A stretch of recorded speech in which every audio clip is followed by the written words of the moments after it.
Gave you the idea that you wanted to really be a walking computer?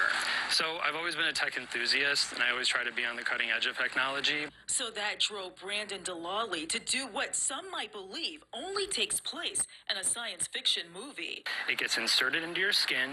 A chip, and not the type you eat, but a microchip, has been implanted in Brandon's left hand. This one is just a little guy right there. Yeah, I see that right there. Yeah. Definitely. So after that was inserted and the swelling went down, I'm able to open up the front and back door to my house. I can walk up to people and have them tap their phone to my hand and instantly transfer my contact information, my portfolio, my COVID vax card. But Brandon got to thinking, why stop there? He's got two hands, right? And plenty of room for more chips. So I thought, how cool would it be if I could leave my house, no car key, no house key. So 2 weeks ago, right here in Michigan, Brandon got another chip implanted, this one in his right hand, to unlock and start his Tesla. It's a perfect backup, something you can never forget, something that doesn't break, something that won't fail you. And if you think having chips implanted in your body requires a doctor or is costly, well, think again. The chips themselves are anywhere from between $200 and $300, and the install only ran me about $100 because you can go to a local piercing shop who will obviously agree to do the installation. All the programming and coding of putting the apps on the chip, that's all done by me. Moving forward, Brandon is thinking about having other chips implanted in his body. So it'll be inserted right under or right over your breast, and then you can tap your phone to your chest and instantly get temperature readings. And with all this talk about chips, Brandon hopes the chip for the Tesla gets the attention of you-know-who. It would make all this worth it if maybe just like a thumbs up from Elon or something, or a simple emoji. I don't know, that'd be pretty cool. In Oakland County, Ingrid Kelly, Fox 2 News. Gave you the idea. The technology is RFID and NFC, which is near field communication. So the RFID side is what has my student ID, and that's what a lot of the security systems where you put a key card up to a door and it unlocks it. The NFC is something that's in almost all phones now, where if your phone can do Google Pay, Apple Pay, any of that, it has NFC. And what that means is if you put your phone up to my hand, it adds my contact to your phone. And there's other things I'm able to have it do, and I can reprogram it with my phone instantly. I can't feel them. I would never know. But if I can feel that there's an implant in there, and you can see it right there, kind of, pushing against the skin. The overall reaction from my peers has been pretty positive. I've had some relatives who were more confused as to why I would do it.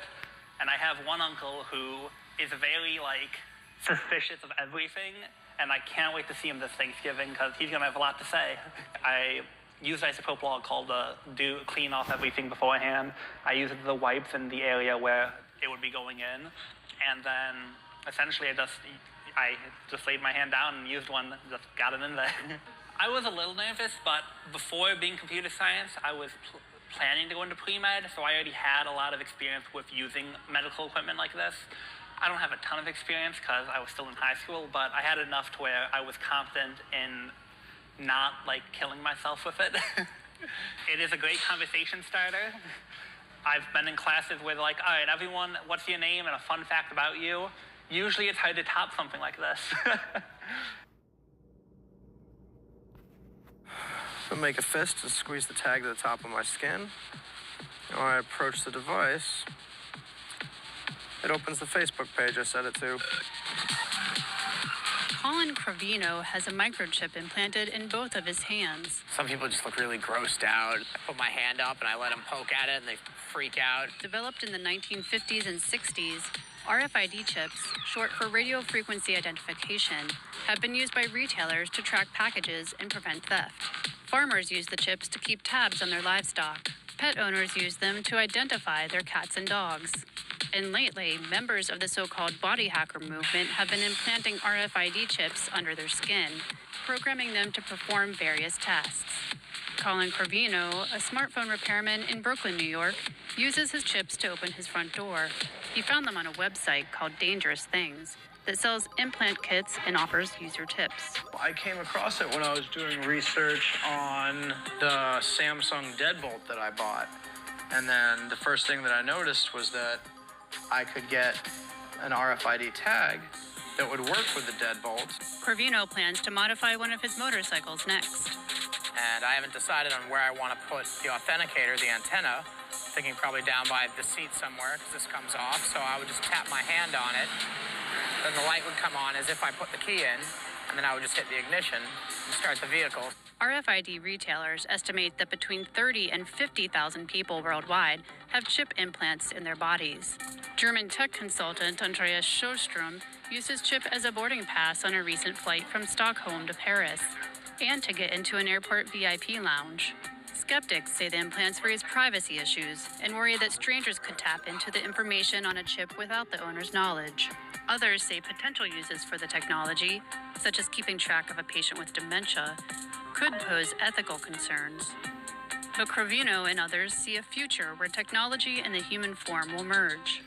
I think when it becomes more prevalent and there's a lot more things and options that you can do with this, that people will, opt in for that kind of augmented human sort of attitude.